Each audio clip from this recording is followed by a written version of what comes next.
No one's as tough as I am. No one's as committed as I am. No one's willing to work harder than I am.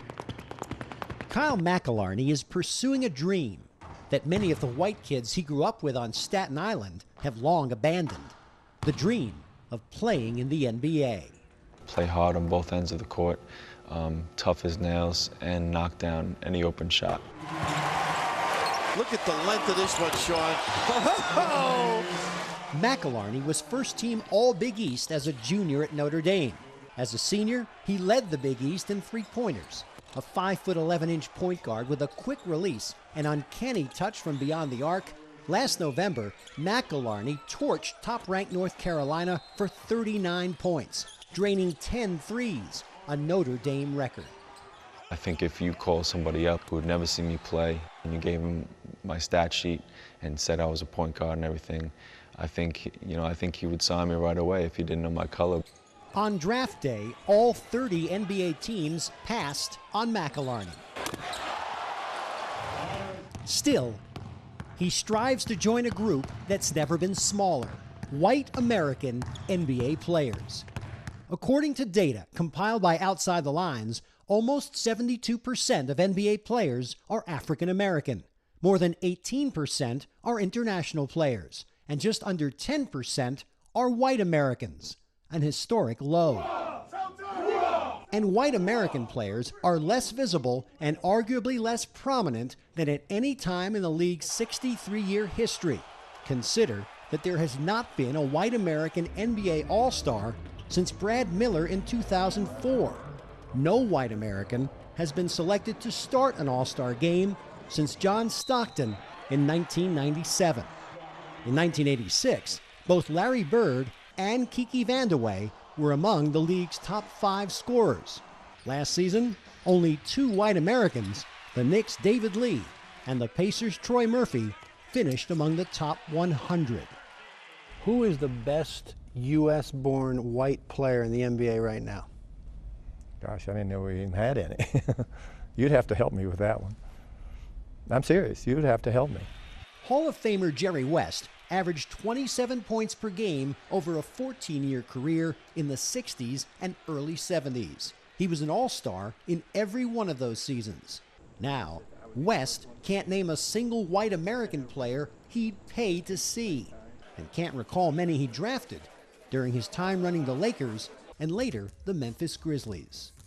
When I worked for the Lakers, I've got a number of letters saying that I was racist because we had majority of our players were black. And I'm saying to myself, isn't this about winning and what matters most? In the last 5 NBA drafts, teams selected 195 African Americans and 80 international players, but only 25 white Americans. Why aren't more white American players drafted? I guess they're not good enough to get drafted. I don't know. Mark Price was a 2-time All-American at Georgia Tech, who slipped to the second round of the 1986 draft. Barely 6 feet, many thought Price was too small and too slow. He became a 4-time NBA All-Star. Price says white American college stars have not been able to adjust to the pro game, in which speed, quickness, and hops is the holy trinity. I just think athleticism as a whole is important at the NBA level, probably more so than any other level that the game is played. And I think it's simply because the shot clock is only 24 seconds, and the game is moving faster. Which means Kyle McAlarney has work to do. Having that extra gear that's just faster than everyone else on the court, I don't have that yet. I don't necessarily agree that I'm too slow. I'm not slow at all. I just think that's the perception, that's the label I've been given. It is an obstacle that you have to understand when you're a white American player, that you're going to have to overcome that stereotype because it's there. Scouts and coaches, they aren't willing to take a chance on a white player who they feel has reached their potential athletically. Because he's white, who can he guard? He's too slow, can't jump, can he keep up with the pace of the game? I'm not sure that they're wrong. Show me that type of player that has proved them wrong. You mean a small white American player? Yeah. Los Angeles Clippers head coach and general manager Mike Dunleavy, who played in the NBA for 11 seasons, invited McIlharney to play on the Clippers' Summer League team. McIlharney said he performed well. Dunleavy did not see enough to invite him to training camp. He's a terrific three-point shooter, and you love that threat, that ability. He didn't have great size.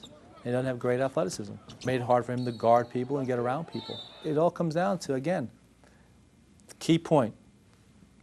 Who can he guard? Yeah, we look at athleticism. That's a priority in today's NBA.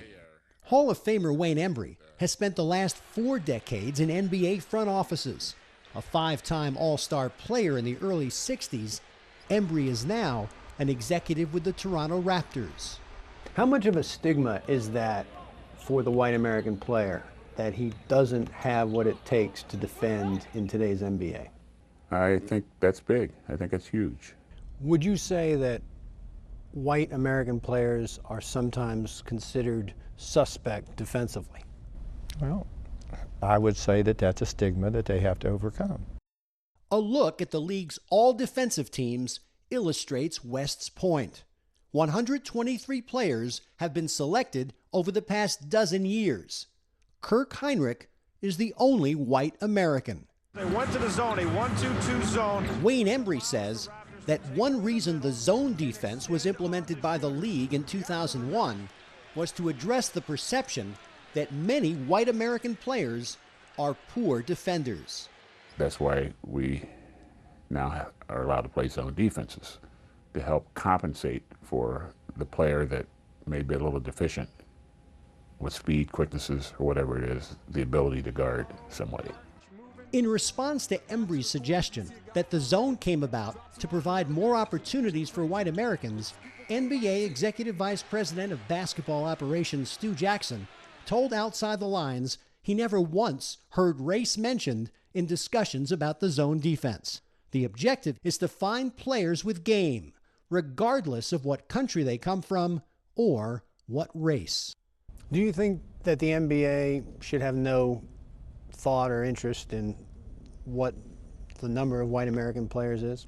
Well, we have a lot of white players in the league. They don't happen to be from our country. Outside the Lines research revealed that during the past 30 seasons, the number of African American players has stayed relatively constant.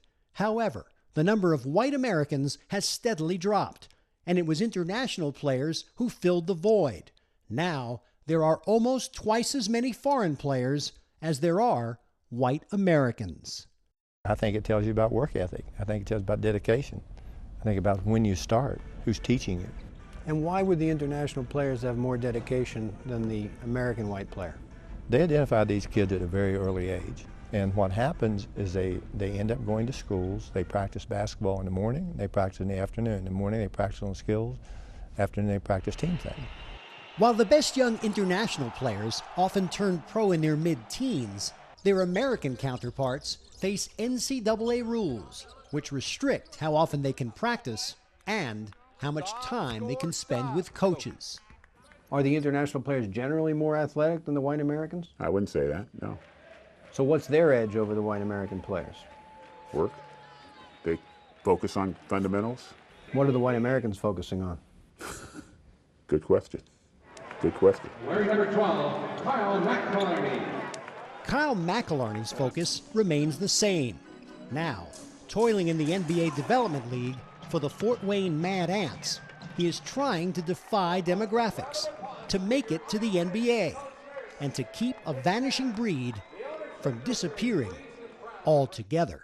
I'm fighting, a pretty big monster right here and trying to break in and trying to break the mold. I'm trying to pave a way for myself, but not only for myself, for guys like me who are younger than me, who want to identify with someone at that level. There's very few white Americans that you can do that with in today's game.